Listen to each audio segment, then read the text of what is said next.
ஓம் சாந்தி சிஸ்டர். குஷியா இருக்கீங்களா? ஓம் சாந்தி பிரதர். குஷியா இருக்கிறோம். Okay sister. இன்னைக்கு வந்து ஒரு முக்கியமான உலகம் ஃபுல்லா நடக்கக்கூடிய ஒரு விஷயம்.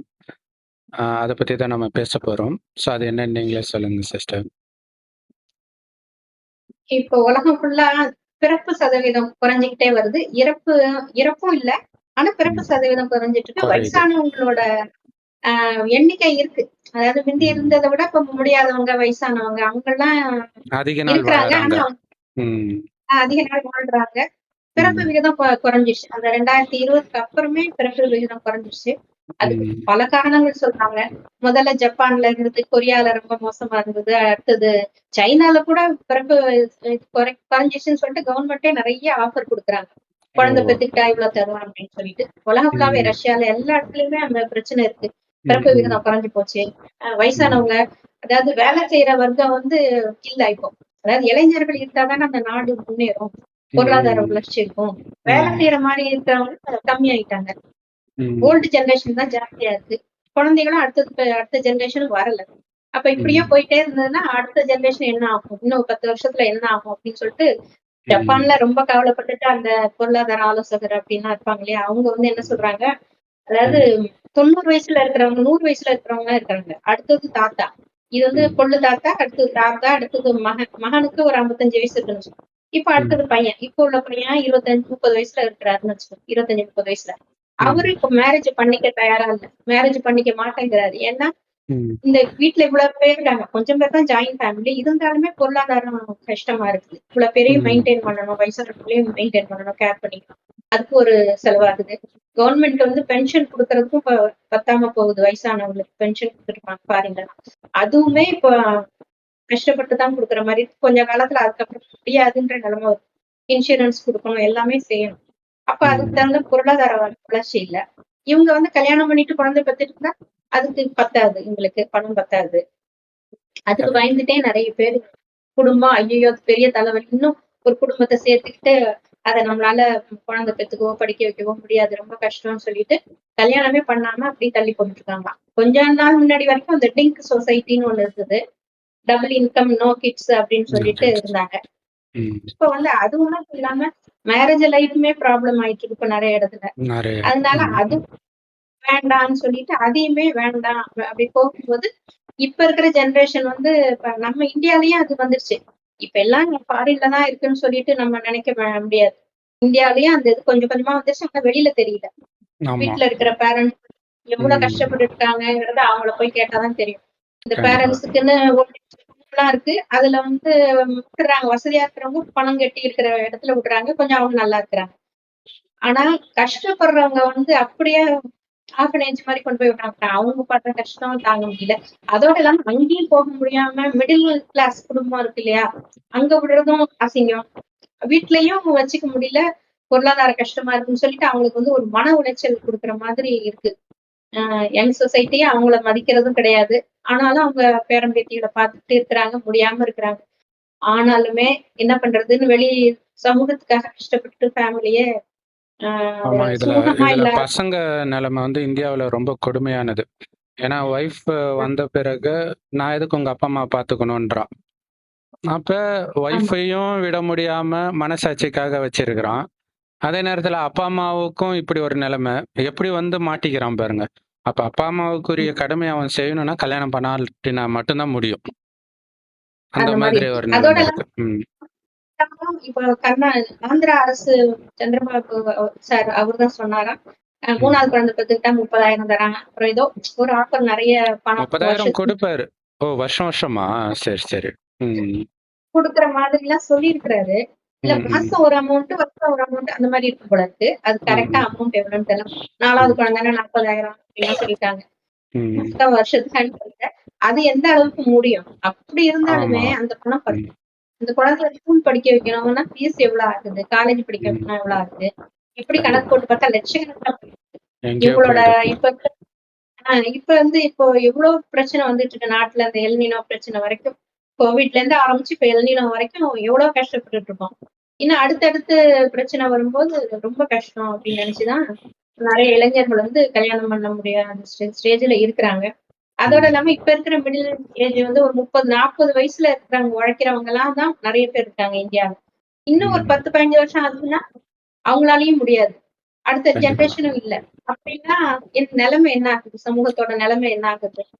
அப்படின்னு இப் சொல்லிட்டு நெறைய பேரு சமூக இப்பயே ஆர்வலர்லாம் இப்பயே மேரேஜ் கவலைப்படுறாங்க. பண்ற ஆவரேஜ் ஏஜ் 40 ஆயிடுச்சு. அந்த குழந்தை காலேஜ் படிக்கும்போது அப்பா புள்ள மாதிரி இருக்காது. தாத்தா புள்ள மாதிரி தான் இருக்கும். அந்த மாரி மாறிடுச்சு. இது இல்லாம நார்த் இந்தியால ஏதோ ஒரு ஸ்டேட்ல வந்து ஒரு 2 வருஷம் முன்னாடியே இது சொன்னாங்க. 20 வயசுலயே குழந்தை பெத்துக்கணும். அ அதிக நேரம் ஆஹ. பண்ணா குழந்தை பொறக்க மாட்டேங்குது. ஆமா. மொத்தத்துல இந்த அதுல மக்கள் தொகை அது இப்ப கூட அந்த ஜோஹோ நிறுவனர் ஸ்ரீதர் வெம்பு கூட அத தான் சொல்லியிருந்தாரு. 26 வயசுக்குள்ள கல்யாணம் பண்ணி குழந்தை பெத்துக்கணும் அப்படிங்கிறாரு. ம். எதுக்காக அப்படி சொல்றாங்கன்னு தெரியல. பட் ஒரு பக்கம் இப்படி இருக்குது. அது என்னன்னா, அவங்களுக்கு ஒரு நம்பிக்கை. சின்ன வயசுலயே கல்யாணம் பண்ணா அண்டர்ஸ்டாண்டிங் இருக்கும். இப்ப பெருசாக ஆக குழந்தை ஹெல்த்தியா இருக்கும்.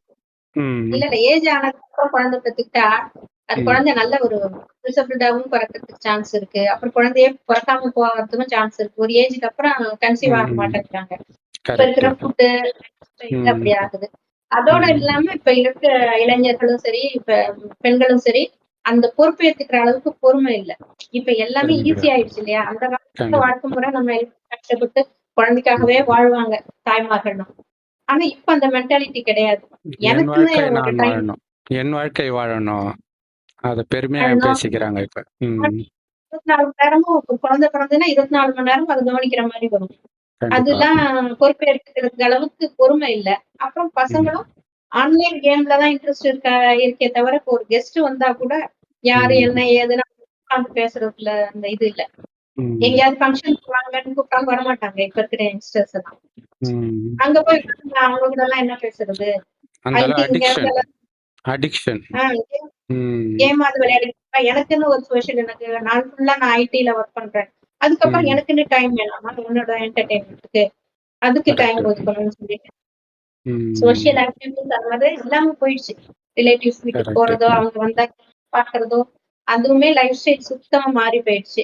இப்படியே போயிட்டு ம். இருந்தாங்கன்னா, அந்த பொறுப்பையும் ஏத்துக்க மாட்டேங்கிறாங்களே! அப்புறம் அடுத்து இன்னும் ஒரு 10 வருஷத்துல என்ன ஆகும்? ஜப்பான்லலாம் 1,00,00,000 பேர் இப்ப வேலைக்கு தேவையாம். இன்னும் ஒரு 10 வருஷத்துல. ஆனா அந்த மேன் அளவுக்கு பவர் இல்ல. மேன் பவர் இல்ல.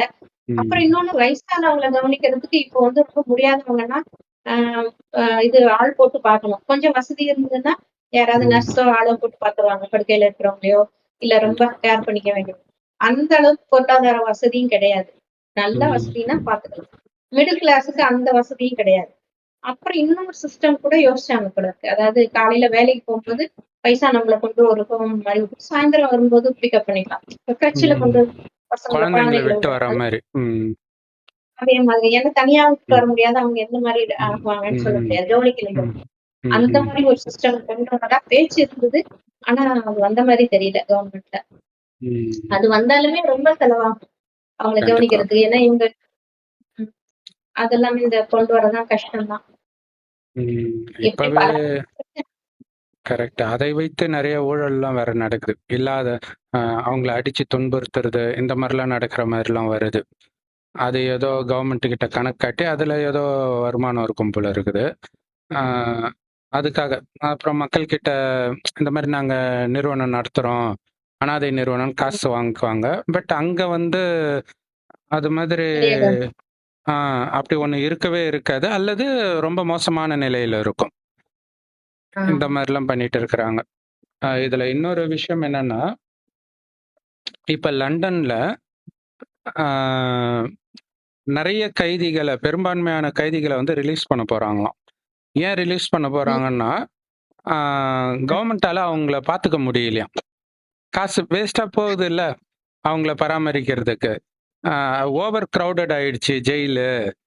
அதனால ரொம்ப சீரியஸான குற்றவாளியை தவிர எல்லாரையும் ரிலீஸ் பண்ண போறோம்ன்றாங்க. அப்ப சீரியஸான குற்றவாளின்னா, ஆ இந்த பாலியல் குற்றம் இதெல்லாம் அதுல வராது. அவன் ஆ. வந்தான்னா ஊர கொலை பண்றோம் அந்த மாரி இருந்தா தான் சீரியஸ் குற்றவாளி. அப்ப பாலியல் குற்றவாளிகள் எல்லாம் திரும்ப ஏன்னா அவங்கள எதிர்த்து கேஸ் போட்டு உள்ள தள்ளின பிறகு தான் அந்த பொண்ணு நிம்மதியா இருப்பா.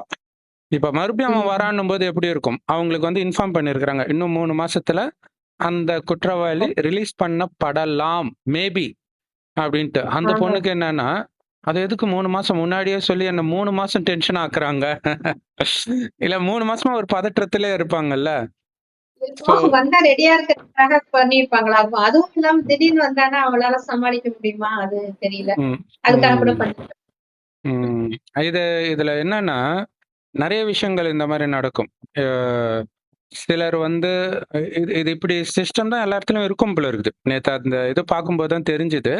அதனால தான் சிலர் பார்த்தீங்கன்னா, அந்த ஜெயில விட்டு வெளில வந்தோனே அவங்கள கொலை பண்ருவாங்க. அப்ப சம்மந்தப்பட்டவர் இப்ப ஒரு பெண்ண வந்து ஏதோ பண்ணிட்டு அவன் போறான் அப்படின்னா, அவங்க வீட்ல எவ்வளோ கடுப்புல இருப்பாங்க. அப்ப எப்படா வருவான்னு தானே வெயிட் பண்ணிட்டு இருப்பாங்க. ஸோ அப்படி கொலை பண்றது நடக்குது. எ மொத்தத்துல வந்து இறைவனுடைய வழி மட்டும் தான் பாதுகாப்புன்றது இதுல தெரியுது. கோர்ட்டு, கேஸு இதெல்லாம் போனா கூட பாதுகாப்பு இல்ல அப்படிங்கிறது தெரியுது இதுல. இல்ல நெறைய அந்த மாதிரி அடுத்தது ஜெயில்ல இருந்து வெளில வந்து அவன் கொலை பண்றதும் நடக்குது. ஒரு இடத்துல பார்த்தீங்கன்னா, ஒரு பாலியல் சீண்டல்ல வந்து ஒரு அரசாங்க அதிகாரி பண்றாரு. அந்த சகோதரி வந்து விதவைன்னு நெனைக்கிறேன். அவங்களே காசு குடுத்து தான் அந்த வேலைய வாங்கியிருக்கிறாங்க. அவரு வந்து இத நீ வெளில சொன்னன்னா, ஏதோ உனக்கு வேலை இல்லாத மாரி பண்றோம் அப்படி இப்படின்னு மிரட்டுறாரு. பட் அதையும் மீறி சட்டங்கள்லாம் இருக்குதுன்னு இவங்க சட்டத்தை ஃபாலோ பண்ணி அவன உள்ள தள்ளினா கூட ஒரு நாள் வெளில வருவான். இன்னொன்னு உள்ள இருந்துகிட்டே கூட இவங்க குடும்பத்த யார் பார்த்துக்கிறது? அவனுக்கு வெளியில பெரிய இன்ஃப்ளூயன்ஸ் இருக்கும். இல்லையா? எவ்வளோ இருக்குது பாருங்க. சட்டம் வந்து எல்லாரையும் காப்பாத்தாது. அதான் உண்ம. இல்லையா? தப்பு செஞ்ச பிறகு அவனுக்கு தண்டனை வாங்கி கொடுக்கும். தப்பு செய்யறத தடுக்க முடியாது. அவன் ஒரு முடிவு பண்ணிட்டான் அப்படின்னா என்ன பண்ண முடியும்? இல்ல அந்த மாரி தானே நெறைய பேர் இருக்கிறாங்க. ஸோ இது எல்லாத்துக்கும் ஒரு பாதுகாப்பு அப்படின்னா, ஒரு விதத்துல வந்து இந்த நீங்க சொன்ன பிரச்சனை வந்து புத்திசாலித்தனமா இளைஞர்கள் யோசிக்கிறாங்க. அது ஒரு நல்ல விஷயம். இல்லையா? ஏன்னா இப்ப வந்து வருமானம் ஒரு பக்கம், இன்னொன்னு பற்று, பந்தனம். இல்ல என்னதான் அப்பா, அம்மா மேல, தாத்தா, பாட்டி மேல அன்பு இருந்தா கூட, அந்த மனைவி, குழந்தை மேல வந்து ரொம்ப பற்று வந்துரும். அ குறிப்பா குழந்தை மேல ரொம்ப பற்று வந்துரும். அந்த பிரிவ தாங்குறதெல்லாம் ரொம்ப ரொம்ப கஷ்டம். ஸோ அப்ப அதை வந்து இது கட் பண்ணிடுது. அது நல்ல விஷயம் தானே அது. ஆனா வெளிநாட்ல அப்படி இருக்காதுன்னு நெனைக்கிறேன். அவங்க பாட்டுக்கு டைவர்ஸ் பண்ணுவாங்க. இன்னொருத்தரோட வாழ்வாங்க. அந்த குழந்தைய பராமரிக்கிற செலவ மட்டும் 2 பேரும் ஷேர் பண்ணிக்குவாங்க. அந்த மாரி அது ஒரு சிவிலைஸ்டா இருக்குது. இங்க அப்படிலாம் கிடையாது. இங்க வெட்டுக்குத்தெல்லாம் நடந்துட்டு இருக்குது. ஸோ திருமணம் பண்ணாம இருக்கிறதுக்கு இது ஒரு ரீசனாக இருக்குது. ஏன்னா எல்லா இடத்துலயும் இன்னொன்னு வேலைவாய்ப்பு எல்லாரும் தான் வேலைய விட்டு தூக்குறாங்களே ஏஐ வந்ததுனால. எந்த நேரம் எந்த வேலை போகும்னே தெரியாம தான் இருக்கிறாங்க. ஏன்னா, எப்பவுமே ஆட்குறைப்பு பண்ணுவாங்க. அந்த இன்ஃப்ளேஷன் வரும்போதெல்லாம். இப்ப எல்லாமே ஏஐ பண்ணும்போது அவங்க எதுக்கு மனிதனுக்கு குடுக்கணும்? ஏன்னா அவங்கள பொறுத்தவரைக்கும் ப்ராடக்ட் கஸ்டமர் கிட்ட சீப்பா குடுக்கணும். அப்ப ஏஐ மூலமாக காம்படிட்டர் எல்லாம் பண்ணி சீப்பா குடுக்குறாங்கன்னா, இவனும் அதே தானே பண்ணுவான். ஆனா அதுக்கு ஸ்ரீதர் வெம்பு ஒரு சூப்பர் விஷயம் சொன்னாரு. சரி ஓகே நீங்க சீப்பா எல்லாம் பண்றீங்க. ஆனா வாங்குறதுக்கு ஆள் இருக்காதே. நீங்க எல்லாரையும் வேலைய விட்டு தூக்கிட்டீங்கன்னா, எவன் கையிலயும் காசு இருக்காதே. ஆமா. இல்லையா? கரெக்ட். ஆ ஆனா ஆனா இது வந்து தவிர்க்க முடியாது. இதெல்லாம் சொல்லிக்கலாமே தவிர, இது நடக்க தான் செய்யும். மனிதர்கள் சுயநலமா யோசிக்க தான் செய்வாங்க. அப்ப இன்னொரு முக்கியமான விஷயம் என்ன அப்டின்னா, இதுல ஒரு நல்ல நியூஸும் இருக்குது. என்ன அப்டின்னா, இந்த கஷ்டங்கள் தொடரப் போறது கிடையாது. முடிய போகுது. அப்டிங்கிற செய்தியை கடவுள் சொல்றார். மனிதர்கள் சொல்ல முடியாது. மனிதர்கள் வந்து இந்தியா சுதந்திரம் அடைஞ்சுட்டா அவ்வளோதான்ப்பா. இந்தியா சூப்பர் ஆயிடும் அப்டின்னு நெனச்சாங்க. அப்டி ஆச்சு. அப்டிலாம் ஆகல. அதுக்கு முன்னாடி இருந்ததோட மோசமா தான் ஆகுது. ஸோ மனித வழி வந்து இன்னும் இன்னும் மோசமா தான் எடுத்துட்டு வருது. நான் கடவுள் சொல்றாரு, கலியுகமே முடிய போகுது. கலியுகத்துல துக்கம் வரதான் செய்யும். இந்த மாரி குற்றங்கள் நடக்க தான் செய்யும். இப்ப கலியுகமே முடிந்து சத்தியுகமாக இந்த உலகமே மாறப்போகுது. இது 5000 வருட காலச்சக்கரத்துல முதல் பாதி சொர்க்கமா தான் இருந்துச்சு இந்த உலகம். அப்ப எந்த துக்கமும் கிடையாது. எந்த நோயும் கிடையாது. விஷ ஜந்துக்கள் கிடையாது. விஷம் கொண்ட மனிதர்கள் கிடையாது. எல்லாருமே அப்படி குழந்தை மாதிரி இருந்தவங்க தான் 2500 வருடம் கழிச்சு அவங்களுக்குள்ள விஷம் வருது. காரணம் உடம்புன்ற உணர்வு வந்ததுனாலன்றார். சொர்க்கத்துல இருக்கிற வரைக்கும் ஆத்மான்ற உணர்வுல இருந்தோம். இப்ப மீண்டும் நீங்க ஆத்ம உணர்வுக்கு வாங்க. ஆத்மானா உயிர். அது பூர்வ மத்தியில நட்சத்திரம் மாதிரி ஜொலிக்கிறனால தான் இங்க பொட்டு வைக்கிற பழக்கம் இருக்கு. அந்த ஆத்மான்ற உணர்வுல இருந்து ஆத்மாவின் தந்தை சிவ பரமாத்மாவை நினைவு செய்யுங்க. அவர் செம்பொன் நிறமான ஒளி உலகத்துல நட்சத்திரம் மாதிரி இருக்காரு. அவரை தான் பரமபிதா அல்லான்னு சொல்றாங்க. கடவுள் ஒருத்தர் தான், எல்லாருக்குமே ஒரு கடவுள் தான். அவர் தான் வந்திருக்கிறாரு இப்ப. ஸோ இந்த செய்தி வந்து எல்லா மதத்தினருக்கும் தான் கொடுக்குறாரு. ஏன்னா எல்லாருக்குமே சொர்க்கத்துக்கு போகணும்னு தான் ஆசை. ஆனா இதே உலகம் தான் சொர்க்கமா இருந்துச்சுன்னு அவங்களுக்கு தெரியாது. இப்ப மாறப்போகுது. அதுக்காக தான் உலக அழிவே. ஏன் உலக அழிவு வருதுன்னா, ஒரு முள்ளுக்காடை பூந்தோட்டமா மாத்தினா ஃபர்ஸ்ட் அழிக்கணும். அதுதான் நடக்குது. ஆனா இப்ப நம்ம குணத்தை மட்டும் மாத்திக்கோங்க. மாத்திக்கிட்டீங்கன்னா அந்த சொர்க்கத்திற்குரிய குணம் வந்துருச்சுன்னா நீங்க அங்க வந்துடுவீங்க. சொர்க்கத்துல காமம், கோபம், பற்று, பேராசை, அகங்காரம் என்னன்னே தெரியாது. அந்த மாதிரி குழந்தை மாதிரி நீங்க இப்ப மாறணும்னா ஆத்மான்னு வந்து இறைவன் நினைவுல இருக்கணும். இறைவன் கொடுக்கிற ஞானத்தை கேட்கணும். அததான் முரளின்னு சொல்றோம். எல்லா பிரம்மகுமாரிகள் ராஜக தியான நிலையத்திலும் முற்றிலும் இலவசமாக கிடைக்குது. யூடியூப் வெப்சைட்ஸ்ல இருக்கு. அதோட லிங்க் இந்த வீடியோக்கு டிஸ்கிரிப்ஷன்ல கொடுக்குறோம். அவசியம் பார்த்து பயன்பெறுங்க. ஸோ அப்ப இந்த பைபிள்ல கூட இருக்கும். அதாவது பைபிள்லே பழைய ஏற்பாட்டுல வெட்டுக்கு, அதாவது கண்ணுக்கு கண், பல்லுக்கு பல்லுன்னு இருக்கும். அது கடவுளுடைய வழி கிடையாது. ஆனா புதிய ஏற்பாட்டுல இருக்கும் பாருங்க. உன் சகோதரனோட ஒரு பிரச்சனை நீ கோர்ட்டு கேஸ்ன்னு போனா, உன் சொத்து ஃபுல்லா வித்து தீர்ந்தாலும் உன் பிரச்சனை தீராது. அதுதான் உண்மை. அதுதான் கடவுளுடைய வழி. அதனால நம்ம செஞ்சிட்டோம் பாவம். எப்படியா இருந்தாலும் அது வரும். இப்ப அப்பா அம்மாவுக்கு உடம்பு சரியில்லை, சரி விட்டுட்டு வந்துட்டோம் அப்படின்னா, அது அது உங்களுடைய கர்ம கணக்குனால தான் வருது. ஆனா நீங்க தப்பிச்சதா நினைப்பீங்க. தப்பிச்சிட்டு பொண்டாட்டி சொன்னான்ட்டு வந்துடுவீங்க. ஆனா நாளைக்கு பொண்டாட்டியை நீங்க பாத்துக்க வேண்டியதா இருக்கும். அது அந்த நேரம் பொண்டாட்டி அந்த நிலைமை வரும்போது நீங்க வயசானவனா வேற இருப்பீங்க. அப்பா அம்மாவை பாத்துக்கும் போது நீங்க சின்ன பையனா இருப்பீங்க, பாத்துக்க முடியும். வயசாகும் போது அது வரும். அது எவ்வளவு பெரிய தண்டனை இல்லையா? பொண்டாட்டியோ இல்ல குழந்தையே அப்படி வருதுன்னா, பேர குழந்தையே அப்படி வருதுன்னா, அது மாதிரிலாம் பாக்குறோம்ல. தப்பிக்கவே முடியாது. அந்தந்த கடமையை கரெக்டா நீங்களே முடிச்சிட்டீங்கன்னா பிரச்சனை கிடையாது. புதுசா உறவு உருவாக்காம இருக்கிறது புத்திசாலித்தனம் இப்போதைக்கு இல்லையா? ஏன்னா அதோட பந்தனம் வருது, பற்று வருது. அது உங்களுக்கு வலியை தான் கொடுக்கும். அதனால இப்ப அனைத்து உறவுகளின் சந்தோஷத்தை நான் கொடுக்கிறேன்னு கடவுள் சொல்றார். அவரோட மட்டும் எல்லா உறவுகளிலும் வைங்க. அதுக்கு நீங்க முதல்ல ஆத்மான்னு உணரணும். ஆத்மான்னு உணர்ந்தாதான் ஒளிப்புள்ளியா இருக்கக்கூடிய அவரும் ஒரு ஆத்மா தான். ஆத்மாவா இருக்கக்கூடிய ஒருவரை அப்பாவாக, கணவனாக, நண்பனாக, சகல உறவுலையும் நினைக்க முடியும். உடம்பு நினைத்தா மனித உறவை தான் தேடும். மனித உறவு தான் துக்கத்தை கொடுக்குது இல்ல. இறைவனோடு மட்டும் இருந்தா இறைவன் சொல்றாரு, உங்களை நான் கண்ணுக்குள்ள வச்சு பாத்துக்கிறேன், உங்களுக்கு எதுவுமே ஆகாது, நான் கேரண்டின்றார் கலியுகத்திலே. இது இல்லாம சத்தியுக சொர்க்கத்தின் சுகத்தை வேற 21 பிறவி 2500 வருஷம் அனுபவிக்க போறோம். ஆனா அதை விட முக்கியம், இப்ப துக்கம் நிரம்பிய உலகத்துல, குற்றங்கள் நிரம்பிய உலகத்துல உங்களுக்கு ஒண்ணுமே ஆகாம நான் பாத்துக்கிறேன்ற. கடவுளால மட்டும்தான் அது முடியும், மனிதர்களால முடியாது. இல்ல இப்ப ஜெயில தள்ளினாங்க, எவ்வளவோ காசு எல்லாம் செலவு பண்ணி வாதாடி தள்ளி இருப்பாங்க. அதுவே பல வருஷம் ஆயிருக்கும் குற்றத்தை நிரூபிக்க. இப்ப அவங்க வெளியில வராங்கன்னும் பொழுது நிறைய பேர் வந்து வெறித்தனமா தான் இருப்பாங்க இல்லையா? கூடிய விரைவில் ஒரு ஒரு 30 வருஷம் கழிச்சு வரான்னா 30 வயசுல தாத்தாவாயிடுவான். ஒண்ணு அவனே இறந்துடுவான், அல்லது இவங்க இறந்துருவாங்க, இவங்க வேற ஊருக்கு போவாங்க. ஆனா 3 வருஷத்துல வரான்னா பெரிய மாற்றம் இருக்காதே. அதுல ஒரு சிலர் முடிவு பண்றாங்களா, நான் இடத்த காலி பண்ணிட்டு போறேன், அதை முன்னாடியே பண்ணியிருந்தா பிரச்சனை இல்லையே. இப்ப அது அந்த முடிவுக்கு தானே வந்தாகணும் இல்லையா? அதுதான், நமக்கு ஒரு பிரச்சனை வருதுன்னா அந்த இடத்த விட்டு போறதுதான் புத்திசாலித்தனம். அதுக்காக நீங்க எதை இழந்தாலும் பரவாயில்ல. இது திரும்ப திரும்ப எல்லா மதத்திலயும் இருக்கும். மோசஸ் கொலை பண்றான், அங்க கொலை பண்றான்றத விட அந்த இடத்த விட்டு வேற இடத்துக்கு வந்துருவான், நம்மள கொன்னுடுவாங்கன்னு பயந்துட்டு. அதான் முக்கியமான விஷயம். அதே மாதிரி இன்னொரு தீர்க்கதரிசி கூட அதே மாதிரி ஏதோ ஒண்ணு வரும், அவரும் வேற இடத்துக்கு போய் கடவுள் சொன்னாருன்ட்டு வேற இடத்துக்கு போய் ஒளிஞ்சுக்குவார்.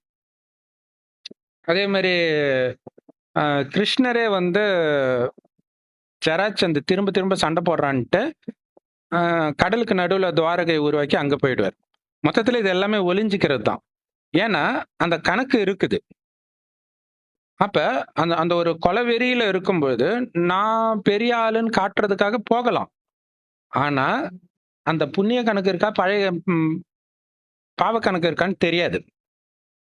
பாவ கணக்கு இருந்துச்சுன்னா உங்களுக்கு எதிராக திரும்பும். நீங்க என்னதான் பவர்ஃபுல்லா இருந்தாலும் திடீர்னு திரும்பும், டக்குன்னு மாறும். அததான் இவங்க கிரக நிலை மாற்றம் இப்படி எல்லாம் சொல்றாங்களே, அது எப்ப மாறும்னே தெரியாது. அப்ப புத்திசாலித்தனம் என்ன, இதையே காட்டுவாங்கல்ல. சிவனையே சனி பிடிக்கும் போது அவர் ஒரு கடலுக்கு அடியில போய் ஒளிஞ்சுக்கிட்டாருன்னு தானே காட்டுறாங்க. இல்லையா? அந்த நேரம் வரைக்கும் நம்ம நம்மள பாதுகாத்துக்கணும். அவ்வளவுதான். ஒரு டைம்க்கு அப்புறம் அது முடிஞ்சிடும். நிரந்தரமாக. இல்லாட்டினா அடுத்த ஜென்மத்துல போய் ஊனமா பிறந்து அதெல்லாம் எவ்வளவு பெரிய கஷ்டம். அல்லது நமக்கு அப்படி ஒருத்தங்க பிறக்குறாங்கன்னா, அதெல்லாம் எவ்வளவு பெரிய கஷ்டம். அப்ப அதுக்கு இந்த தப்பிச்சு போறது பெரிய விஷயம் கிடையாது. அப்ப நம்ம எதிர்காலத்தை நினைக்கணும். அடுத்த ஜென்மத்தை நினைக்கணும். அதுக்கு நான் ஆத்மான்ற உணர்வுல இருந்தா தான் இதை யோசிப்போம். உடம்புன்ற உணர்வுல இருந்தா இப்ப இருக்கிற விஷயத்தை வச்சு நம்ம யோசிப்போம். இல்லையா? இப்ப நமக்கு படைபலம் இருக்குது, அது இருக்குது, அது இருக்குது. இப்ப அரசியல பாக்குறோம்ல, அப்படியே முட்டி மோதிட்டு இருக்கிறவங்க ஒண்ணாயிடுவாங்க. அவனுக்கு சப்போர்ட் பண்ணவன் எதிரி ஆயிடுவான். இதேதான் வாழ்க்கையிலயும் நடந்துட்டு இருக்குது. திடீர்னு மாறும் எல்லாமே. இல்லையா? அமெரிக்கா தான் சப்போர்ட் பண்ணிச்சு உக்ரைனை. சப்போர்ட் பண்ணி சண்டை போட ரஷ்யாவுக்கு எதிரன்ட்டு. ட்ரம்ப் வந்தோடனே எவ்வளவு கேவலமா நடத்தினாரு உக்ரைன் அதிபரை. நீ எதுக்கு சண்டை போட்ட? அப்படி டக்குன்னு மாறுது இல்ல. எல்லாரும் ஷாக்கா பாக்குறாங்க. ஸோ இதே தான் நடக்கும். நிஜத்திலயும் அப்படிதான் நடக்கும். தனி மனித வாழ்க்கையிலும் நமக்கு சப்போர்ட்டா இருக்கிறவங்க அடுத்த ஜெனரேஷன் மாறும்போது மாறிடுவாங்க. எத்தனை தடவை அவங்க அதாவது நம்ம ஏதோ ஒரு நமக்கு அநீதி நடக்குது கோர்ட்டுக்கு போறோம், ஓகே. சப்போர்ட் பண்ற ஒரே காரணத்துக்காக அவன் ஒவ்வொரு தடவையும் கோர்ட்டுக்கு வர்றது அவனுக்கு கடுப்பு ஏற்படுத்தும்ல. ஏன்னா அவனுடைய உயிருக்கு அச்சுறுத்தல் வரும். உதாரணத்துக்கு ஒரு பொண்ணு வந்து அவங்க லவரோட எங்கேயோ நின்றுட்டு இருக்கிறாங்கன்ட்டு ஒரே வேற வேற ஜாதி. அதனால அந்த ஜாதி வெறி பிடித்த ஒருத்தன் வந்து அந்த பையனை கொன்னுட்டான். கொன்னதுக்கு அந்த பொண்ணே சாட்சி சொன்னான். ஆனா இப்ப அந்த பொண்ணுக்கு கல்யாணம் ஆயிடுச்சு. இப்ப வந்து என்ன சொல்றா, எனக்கு தெரியல, எதுவும் ஞாபகம் இல்லைன்ட்டான். ஏன்னா இவளுடைய வாழ்க்கை போகுது இல்ல, திரும்ப திரும்ப. அப்ப இவ ஒவ்வொரு தடவையும் அங்க போகும்போதெல்லாம் கணவன் கேட்க மாட்டான், நீ இன்னும் அவனை தான் நினைச்சிட்டு இருக்கியான்னு கேட்க மாட்டான். உன் காதலனுக்காக நீ போராடுறன்னா என்ன அர்த்தம்? அப்ப நீ என்ன நினைக்கலன்னு தானே அர்த்தம். அப்ப எப்படி மாறுது பாருங்க உலகம். ஸோ அதுதான் ரொம்ப ரொம்ப முக்கியமான விஷயம். இப்போதைக்கு நமக்கு சப்போர்ட் பண்றாங்க அப்படிங்கிறதுக்காக எதிர்த்தோம்னா ஒரு டைம் அந்த ஆதாரம் இல்லாமல் போயிடும். அப்ப நம்ம மாட்டிக்குவோம். இது ஒரு ரொம்ப முக்கியமான விஷயம். ஒண்ணு இந்த இன்னொரு விஷயம் என்னன்னா, இந்த பந்தனம்லாம் உருவாகும் போதுதான் நமக்குள்ள மிருக குணமே அதிகமாகும். எனக்கு பிடித்தவர்களுக்கு எதிராக ஒருத்தங்க செயல்பட்டுட்டாங்கன்ட்டு கோபம் வர்றது. அப்படித்தானே கொலையெல்லாம் பண்றாங்க. பந்தனமே இல்லைன்னா என்ன பண்ணிட முடியும்? பிரச்சனையாலதான் நிறைய லஞ்சம் வாங்குறது எல்லாமே தனக்கும் தன் குடும்பத்துக்கும் வேணும்னு சொத்து சேர்க்கிற ஆசை தானே. அந்த கண்டிப்பா ஆசை பற்று. கண்டிப்பா. வீட்டுல இருக்கிற மனைவி எல்லாரும் சம்பாதிக்க, நீயும் இருக்கிறிய கையால் ஆகாத புருஷன். சொல்ல சொல்ல சொல்ல சொல்ல சொல்ல திரும்ப திரும்ப சொல்ல சொல்ல ஒரு நாள் வாங்கிதான் பாப்புமேன்னு வாங்குவான். அன்னைக்குதான் மாட்டுவான். டக்குன்னு மாட்டுவான். ஏன்னா இதுல புண்ணிய கணக்கு பாவ கணக்கு ஒண்ணு. இன்னொன்னு, இவன் நல்லவனாவே இருக்கும்போது அவனை வந்து பாவம் செய்ய விடாது இந்த உலகம். அப்ப அவனை டக்குன்னு தண்டனை கொடுக்கறது அது. அப்ப நல்லவனா இருக்கிறோம், நல்லவனாவே இருக்கிறது தான் சேஃப்டி. நிறைய பேர் பாத்தீங்கன்னா வண்டி போவாங்க, சைக்கிள்ல. நாங்க சின்ன வயசுல சைக்கிள் தானே ஃபேமஸ்.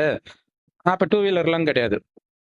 அப்ப நான் சிலர் வந்து அப்படி சைக்கிளை வந்து அப்படியே நிறுத்திட்டு அப்படியே வீட்டுக்குள்ள போய் பேசிட்டு 2 மணி நேரம் கழிச்செல்லாம் வருவாங்க. சரி, அதே மாதிரி தானே ஃப்ரெண்ட் வரான், நம்மளும் ஒரு செகண்ட் தானே, என்ன ஆயிட போகுது, தோ இருக்குது கடை, கடைக்கு வாசல்ல தான் நிறுத்திட்டு பூட்டாம நிறுத்திட்டு இருக்கான்னு கேட்டு திரும்பி பார்ப்போம், சைக்கிள் இருக்காது. அது டக்குன்னு போயிடும். ஸோ அதனால வந்து மற்றவர்கள் பண்றாங்களே அப்படிங்கிறதுக்காக பண்ணாதீங்க. உங்களுடைய கர்ம கணக்கு அங்கதான் வந்து மாட்டும். இல்ல, எல்லாரும் ராங் சைடு போறாங்களேன்ட்டு நீங்களும் ராங் சைடு போகும்போது தான் டிராபிக் போலீஸ் வருவார். அது வரைக்கும் அங்க இருந்தே இருக்க மாட்டார். கண்ணா பின்னான்னு திட்டுவாரு. ஸோ எப்பவுமே நம்ம ரைட்டா போறதுதான் நமக்கு சேஃப்டி. ஸோ அதை புரிஞ்சுக்கணும். Okay sister. கடவுள் சொல்றாரு இல்லையா, பரந்தாமத்துல இருந்துதான் அத்தனை ஆத்மாக்களும் கீழே பூமியில வந்து பாட்டு எடுத்து பிறந்து பிறவி எடுத்து அப்புறம் அவங்களுக்குள்ள பாட்டு நடக்கிறாங்க. அதுக்கப்புறம் அடுத்தடுத்து பிறவிக்கு போயிட்டே இருக்காங்க.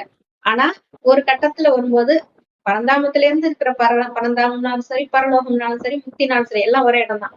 அங்க இருந்துதான் நம்ம ஆத்மாக்கள்லாம் இங்க பிறவி எடுக்க வரோம். அப்போ ஒரு கட்டத்துல அத்தனை ஆத்மாக்களும் பிறவி எடுத்தாச்சு. இப்ப எல்லாருமே கடைசி பிறவில இருக்கோம். பிறவி எடுத்து கடைசி பிறவிக்கு வந்துட்டோம்.